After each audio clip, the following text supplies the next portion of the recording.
রাধে রাধে বন্ধুরা, আজকে যাচ্ছি পরশুরাম কুণ্ড দেখতে। আমি কোনোদিন যাইনি, আমার 18 বছর হয়ে গেছে বিয়ের, কোনোদিন যেতে পারিনি। আজকে হঠাৎ করে আমার পাশের বাড়ির আমার গুরু বোন বলল যে যাবে, আমরা যাচ্ছি। তো আমি বললাম যে সুযোগ যখন পেয়েছি ছাড়বো কেন, চলে গেলাম ওদের সাথেই। অনেক বসেছিলাম যে পরিবারের সবাই মিলে যাব, কিন্তু হয়নি। তার জন্য আর এই সুযোগ হারা না করে চলেই গেলাম ওদের সাথে। প্রথম থেকে শেষ পর্যন্ত ব্লগটা দেখেন বন্ধুরা, অবশ্যই আপনাদের আজকের ব্লগটা ভালো লাগবে। আর যারা পাহাড় দেখতে ভালোবাসেন, পাহাড়কে ভালোবাসেন, তারা অন্ততপক্ষে একবার হলেও অরুণাচলে এসে অরুণাচল জায়গাটা কীরকম দেখে যাবেন, আপনাদের অনেকেই ভালো লাগবে। কিন্তু আমি তো পাহাড়ের দেশে থাকি, তার জন্য আমার আবার সমুদ্র বেশি ভালো লাগে। আর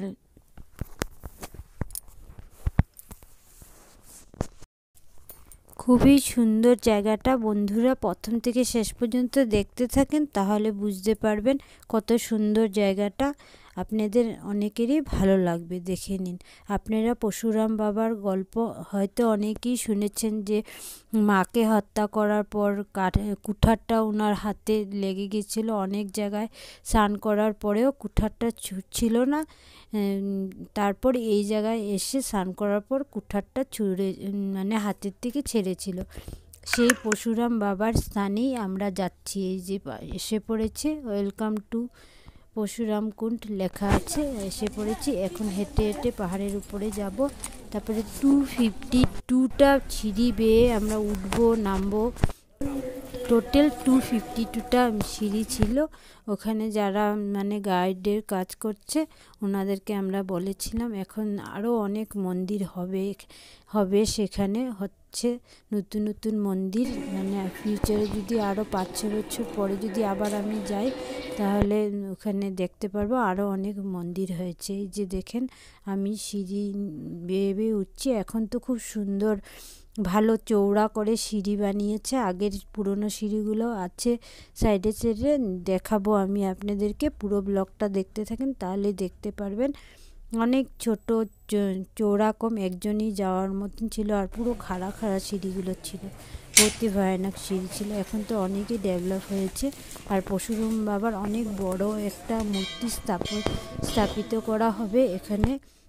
বাইরের থেকে খণ্ড খণ্ড অংশ এনে রাখা হয়েছে, সেটার সেই জায়গাটাও আমি এই ব্লগে আমি উঠিয়েছি, ভিডিও করেছি, দেখতে থাকুন, তাহলে বুঝতে পারবেন এবং ভালো লাগবে। এখানে মন্দির আছে, পরশুরাম বাবার মন্দির, শিব মন্দির আছে, তারপর আবার অনেক মন্দির আছে। সবগুলোতেই গিয়েছি, দেখতে থাকুন, তাহলে দেখে বুঝতে পারবেন। ये तो ठीक नहीं हुआ, ये थोड़ा सा कच्चा है। नया मूर्ति भैया नहीं आया, और कोई कोई बोलता है आ गया, वो तो हम लोग तेज में सब हाल करके आ गया बोलता है। फोटो भी कहां देर लगाएगा, हमको भी मालूम है। ओ दादा लगाई बना आज ना निकाल ले वो जो ऊपर मंदिर है। हम भी तो 1 साल के बाद में ही आया हूं, ड्यूटी में आता है, ड्यूटी में चला जाता है।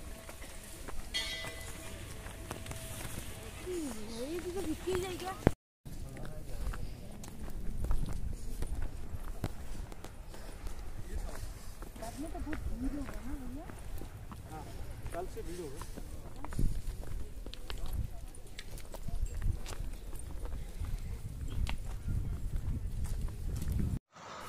আমরা এখানে সিঁড়ি বেয়ে বেয়ে যাচ্ছি, যেখানে স্নান করা হয়। যাদের সাথে আমি গিয়েছি, ওনার মা বাবা এসেছে এখানে বেড়াতে, সেখানে স্নান করার জন্য এসেছিল। ওনাদের সাথে আমি গিয়েছি, তো এখানে স্নান করবে কুণ্ডতে। তো এখানে ওনারা স্নান করছে। তারপরে স্নান করার পর আবার আমরা 250টা সিঁড়ি উঠে তারপর আবার মন্দিরে আসব। তো এই জায়গাটাতে সবাইকে স্নান করার জায়গা বানিয়ে দিয়েছে। পৌষ সংক্রান্তির দিন এই উৎসবটা হয়, কিন্তু আমি গিয়েছিলাম পৌষ সংক্রান্তির আগে, কারণ পৌষ সংক্রান্তির দিন গেলে অনেক ভিড় হতো, তখন আর মানে অসুবিধা হতো। আর এই যে এখানে না, আসল কুণ্ডটা এইখানে না, ওইখানে একটা মন্দির দেখেছেন, এই যে এই মন্দিরের নিচে আসল কুণ্ডটা, আর এই যে একটা ছোট পাইপ দেখতে পাচ্ছেন, এই পাইপটা দিয়ে ওই কুণ্ডর জলটা এখানে আসে। আর আমি গল্প শুনেছি যে যেই কুণ্ডতে পরশুরাম বাবা স্নান করেছিল সেই কুণ্ডর জলটা গরম জল হয়। ওই পাইপটা দিয়ে একটু এই সাইডে আনা হচ্ছে, কিন্তু আসল কুণ্ডতে কাউকে এখন যেতে দেওয়া হয় না, কারণ আমি শুনেছি কেউ হয়তো অপবিত্র অবস্থায় সেখানে গিয়েছিল, তখন থেকে মানে একটু 19-20 হয়ে গেছে, তখন থেকে ওখান থেকে কাউকে যেতে দেওয়া হয় না স্নান করার জন্য। এখানে এক্সট্রাভাবে বানিয়ে দেওয়া হয়, ওখানেই যারা স্নান করার করে। যাদের মা বাবা আছে তারা স্নান করতে পারে না, এখানে যাদের মা বাবা নেই তারাই এখানে স্নান করতে পারে। আর ওরা গিয়েছিল মাসিমা মেসোমশাইয়ের সাথে, নিচে নেমেছিল কারণ ওরা ফটো তুলবে বলে, ওরা কিন্তু স্নান করেনি, মাসিমা মেসোমশাই খালি স্নান করেছিল।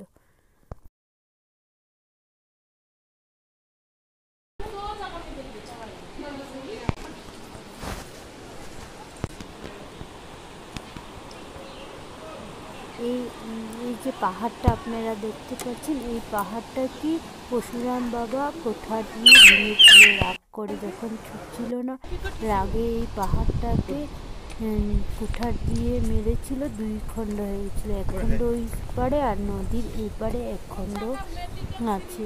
সেটাই আমি গল্প শুনেছি সবার মুখে, তাই আপনাদেরকে শেয়ার করলাম। এখন আমরা সিঁড়ি বেয়ে উপরে উঠছি, কারণ ওনাদের সন্তান হয়ে গেছে, এখন আমরা মন্দিরে আসি সিঁড়ি বেয়ে। 252টা ওই দেখো, ওই যে পাহাড় দেখে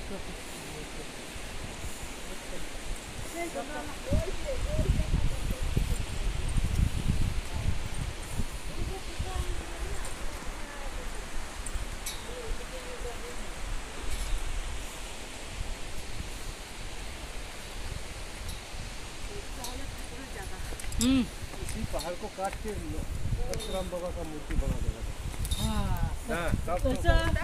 वो चाहिए ना, बनाने के लिए आदमी भी चाहिए ना। हैं?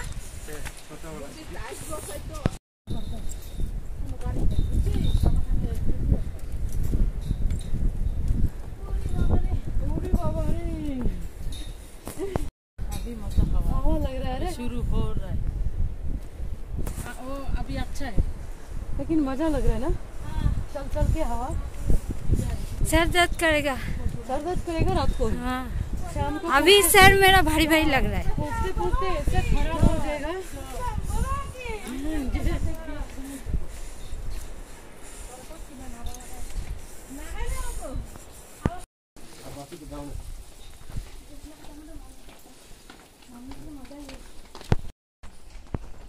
এখানে পরশুরাম বাবার যে মূর্তিটা আনা হয়েছে খণ্ড খণ্ড অংশ এখানে স্থাপিত করা হবে, সেই খণ্ড অংশগুলোকে কালা প্লাস্টিক দিয়ে ঢেকে রাখা হয়েছে।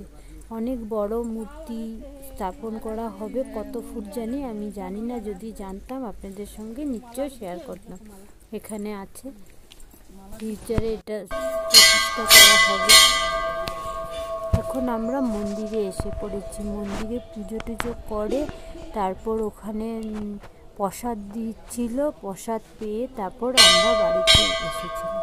অল্প সাইডে ঘুরে, সাইডে আরও অনেক কিছু ছিল সেগুলো ঘুরে দেখে তারপর আমরা বাড়িতে এসেছিলাম। খুব ভালোই দিনটা কেটেছিল সেই দিন। তীর্থস্থানে গেলে কার না ভালো লাগে বন্ধুরা বলেন, সবাই চায় তীর্থ করতে।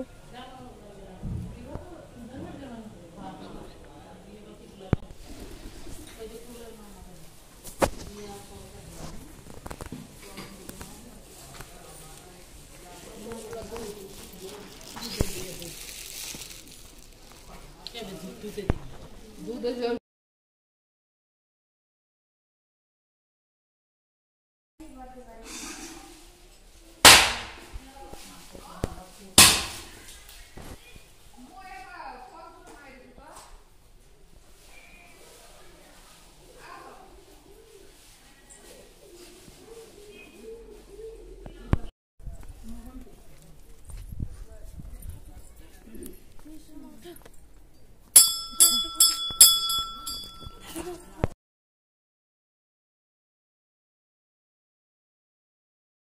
হচ্ছে না রাধা মাধব নারায়ণ তারপর লক্ষ্মী আর এখানে কি আছে রাম সীতা না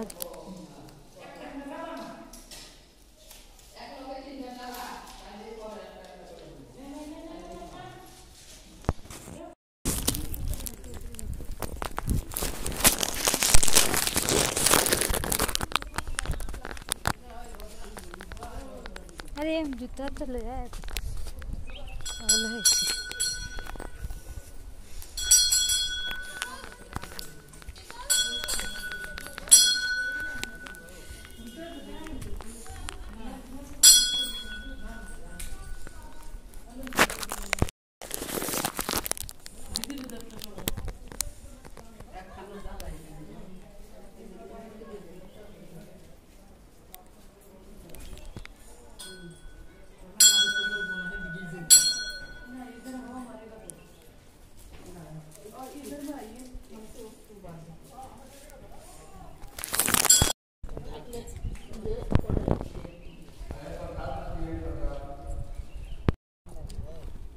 मतलब तो ठीक है, घाटा मत खाइए ना इसीलिए ना आपको हम रखते हैं देने के लिए। आप हमको जब कुछ नहीं मिल रहा है, खरीद से भी कम हो रहा है तो नहीं देगा। खरीद से 1 रुपये 2 रुपये भी आएगा तो दे देगा, खरीदो में दे देगा।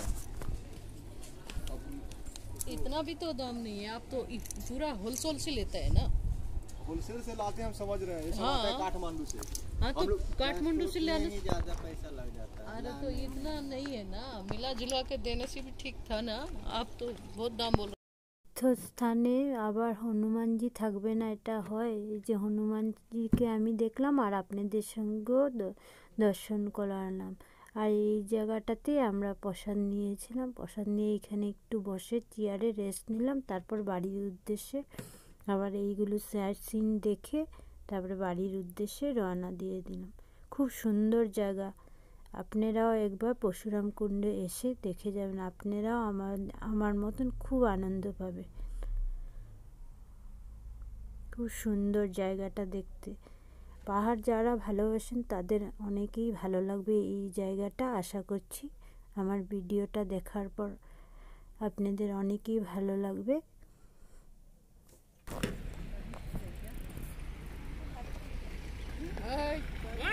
দেখছি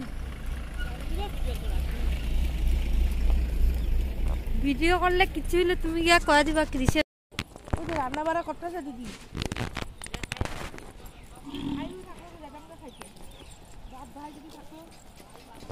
বানায় লোক কি বানাইতে কতক্ষণ লাগে?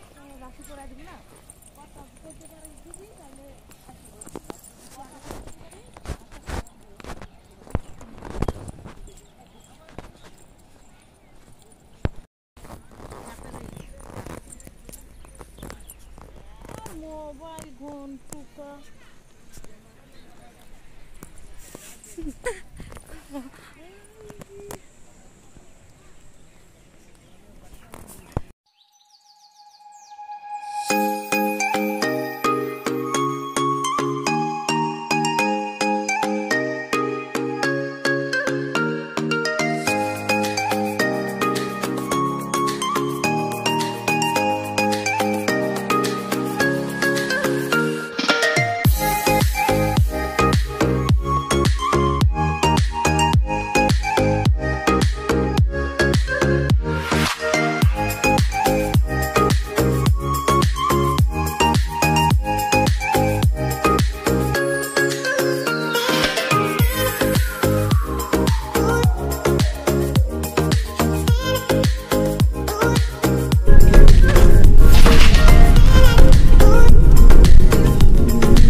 রাধে রাধে বন্ধুরা, আজকের ব্লগটা তাহলে এখানেই শেষ করছি। আবার একটা নতুন ব্লগের সাথে আপনাদের সঙ্গে আবারও দেখা হবে।